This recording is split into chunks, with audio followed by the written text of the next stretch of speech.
All right, guys, karibuni tena to Full Circle with Joyce. Just about 20 minutes or so to go until the top of the hour. Enough time for us to talk about this next discussion, which is about veganism. I'm very curious about this discussion because, Maze, it feels like this is impossible to do in Kenya or in Africa. But you know what? The vegan lifestyle and the vegan diet has become very popular around the world. We are seeing a lot of celebrities, everybody from musicians, athletes, even bodybuilders who've gone vegan. And so we need to figure out what is it that these people know that we've not switched our minds over to. With me here is Muthoni Gitao, who's a YouTube content creator and a vegan herself. Karibu sana to the show. Thank you for having me. So you actually have your social sites are literally dedicated to just vegan food. Yes. Like this is your passion. This is your life. Passion, not exactly. It's just like it's become my lifestyle. So lifestyle. I just share my recipes because when I first turned vegan, I tried some recipes that I found online, but there wasn't a lot of flavor in them. Yeah. So I was like, okay. So I started switching up meals that I would normally make, and then just that people were like, oh my God, vegan food can be tasty. Yeah. So I was like, where can we find these recipes? And I was like, I guess I might as well start sharing. Okay. Yeah. Now you have been vegan for 6 years. Almost 6 years, yeah. Almost 6 years. Yes. Have you been in Kenya that whole time? Yes. That is incredible. I know because people have been our vegan for country, I longer. mean, there's meat everywhere. Do you know what I mean? Yes. Like meat is a huge part of our culture. In the beginning, was it very weird for you, like explaining to people when you go to, I don't know, rurashos and birthday parties, and you know, you're having to be very selective about what you eat. How was that for you? It's still a hassle till today. Because a lot of people don't understand, and people don't consider that there's people who do not eat animal products or meat. Yeah. So, like, I remember there's one time I went for, I think it was like a meeting. It was a hangout session. And they're like, oh, I made you something. And they were so excited.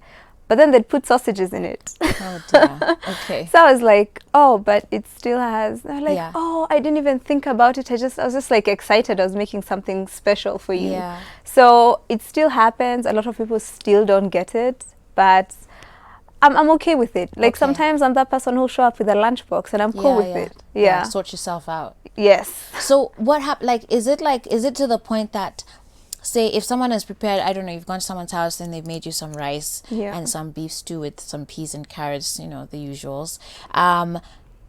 Is it that would you take just the peas and carrots? I and personally leave the do. beef? Yes. Yeah, you can do that. Yes, Okay. I personally do. There's people who can't. Absolutely wouldn't. Yeah, because people there's like different levels to it, which is Okay. also interesting. Okay. So I don't mind because my husband also eats meat, so he's not vegan. So sometimes it's like I don't want to make 2 meals, so I'll just have your gravy. I'll make sure I have like some potatoes in there. Yeah. Then I'm Kikuyu, Warus for life. Yeah. So I'll just take that with my food instead of having to prepare, 2 meals. Yeah. Yes. Was your husband with you before you became vegan, or We did you met around the become- same time. Okay. Yeah, so he's seen the full transition, the full journey. Does he usually like tempt you in the house? Like, No, actually he eats more vegan food. oh, now he does. Yeah, he eats a lot of the food And I he's make. Kenyan? Yes. Hey, we need the tips, girl. We need the secrets. But I mean, it's a good thing to do. It's actually very good. I mean, obviously, red meat, there's a lot of complications that red meat and just a lot of animal products bring onto our lives, especially as we get older. Even something as simple as milk, right? And so even budget-wise, it's so much less expensive to not buy meat. But I'm curious about your own motivation to become a vegan, because we understand that usually there's many different reasons one would choose to become a vegan. In fact, sometimes I hear that there's 3 main motivations. One is usually either about its health or ethics or just the environment. What was it for you? Well, mine was an interesting journey because by the time I was transitioning into becoming a full vegan, I was hardly eating any animal products or any meat. So the only meat I would eat at that point was fish. And I had not taken milk in like 6-7 years. I would have like 2 eggs a year. So I was like almost there. I just didn't know about it. Yeah. So for me, after I learned about all the health benefits, and I was like, oh, I can just do the full ride. What are some of these benefits? For instance, I used to get sick a lot. And from when I was young, it was like constantly I'm at the hospital. After I went vegan, I would even go a whole year with only like just getting home, and I'm like, oh wow, this is amazing. So having a lot more energy, like I would feel my body a lot better. No bloating, hardly any bloating. You know how you eat and then you have to like sit a certain so for me, like certain things, and I had a lot more energy. My skin became clearer.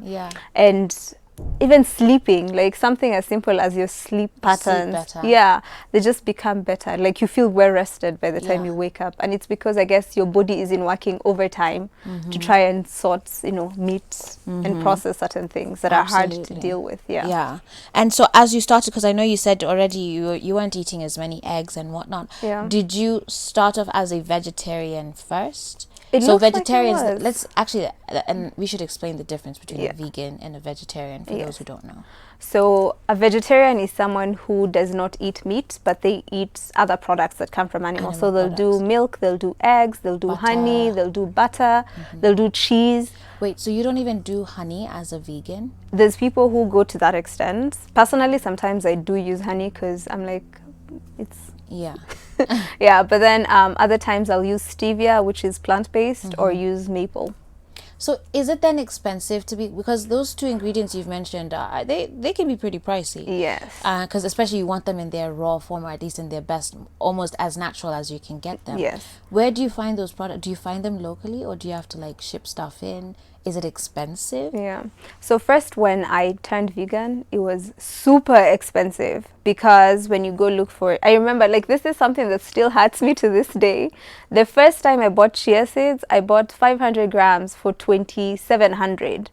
Huh? Yes, and now you can get chia seeds like 500 grams for 500 shillings. Yeah. So it's because when I first transitioned, a lot of these food products were being sold by like specific shops, and it was like 1 or 2 stores. So the price was all the way up there. But now a lot of supermarkets are stocking up on these grains, and also local farmers have started producing them. So now it's a lot cheaper, because I don't need to buy like a brand that has been shipped over when there's like a farmer somewhere in Kakamega who's farming chia seeds. So it's become a lot cheaper. And then also, being vegan can be expensive, but being plant-based isn't as expensive, because that's also another tier too. Veganism is a broad term, let me say that, because there's like, it's a huge umbrella, then there's sections under it. Got it. So one of them is plant-based? So plant-based. So there's a full vegan. This one won't even wear leather, won't wear wool, anything that has anything to do with animals. Nothing. Especially people who become vegan because of ethics. Then there's plant-based. Plant-based are people who just eat stuff that comes from plants. They will still wear leather. They'll be like, I'm cool with it. I like it. Then we have people who are raw vegans, where they only eat raw foods. So they won't eat anything cooked, no grains, no beans. They just eat raw foods. And they're still healthy? Yeah. I guess it works for them, because they still do it. Yeah. How is it with your family? Now, at least your husband's supportive of it, but does your family get it? My mom does, because when I told her, I stopped eating meat, she was like, I'm not shocked. I was like, what do you mean? So she told me that when I was younger, I was very selective about it as well. I would be like, I'm not feeling it. So she wasn't exactly shocked. And but they just ask questions, and then they go like, really? You don't eat meat? And you live in Kenya? Even nyama choma? And I'm like, yeah. But you see, that's the thing. For me, it didn't excite me. Like, so it's not something, I don't feel like I'm missing out on anything. But I know for some people, it's a hard fight. And so maybe they should start as vegetarians, or at least more of a plant-based diet slowly. Because, I mean, the health benefits certainly are there for sure, even with what you're saying. Energy. I hear a lot of vegans talk about this energy that they feel, that they have much more energy simply because they eat a more plant-based diet. Because your body is not overworked trying to process the food you've eaten. Because the food is like in and out. It just goes the body takes what it needs and then disposes the rest. But then when we eat certain foods, when our body works extra hard, then you feel fatigued because it's like, your system is working, your brain is working, you're still doing other things. So it's like, oh my God, I'm so exhausted. But not for me. Okay. I still get tired, if you're sleeping for 3 hours and working for 21 hours, you'll still feel that usual I'm tired, but it's very different. There's a lot more energy going on. Okay. Yeah. So we actually have some images of some of the meals that you've prepared. So we're going to be sharing those with you on your screens just about now, before I show you what she's brought us here in studio. So let's take a look at those. Okay, you can see that well. That's a pasta dish. Yes. So tell me what's on this plate. So this day I actually had guests over and I made them meat. So I made pasta for myself and had it with kachumbari. Okay. So it's just pasta in tomato sauce. That's it. Okay. Yeah. Okay. What else do we have image-wise? Let's see. What's this? So this is a dip that I made for some wraps that I had made. So that's just coconut cream and peanut butter. Okay. Yeah. All right. You can have that with veggies, with wraps. Yeah. All right. Let's see. Our next image. There we go. So these are banana pancakes with hardly any flour. It's literally just bananas. Oh, wow. Yeah. That's good too. Yeah. Not that the flour is not vegan, but just... No, I just don't like using choice. a lot of flour. Yeah. Carbs. I think we have one more image. So that looks good. Thank you. I love color. So this is these are wraps. But then instead of using tortilla or chapati, just use skuma. Wow. And it's raw skuma? Yes. And then now the dip goes with this. Yeah. Then it has raw some tofu. Skuma nitafuna tu hivyo. Yeah. You're a ninja. Yeah. But it looks really, really good. And it's tasty. Yeah? Yeah. Okay. What was the adjustment like for your palate? Or at least maybe let's talk about your husband at least, because he used to eat a lot of meat maybe. Yeah. How was the adjustment for his palate? Like, how do you make the food tasty? Because that's the thing that a lot of people worry about. Like, how is this food going to taste good? And you said yourself in the beginning, it just didn't taste right. Yeah.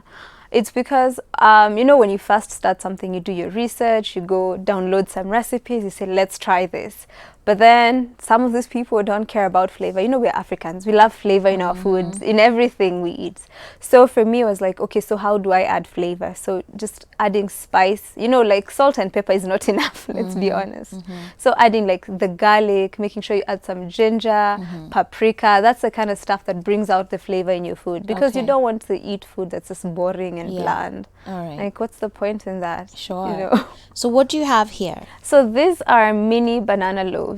I love banana bread. It's like the one thing I love baking.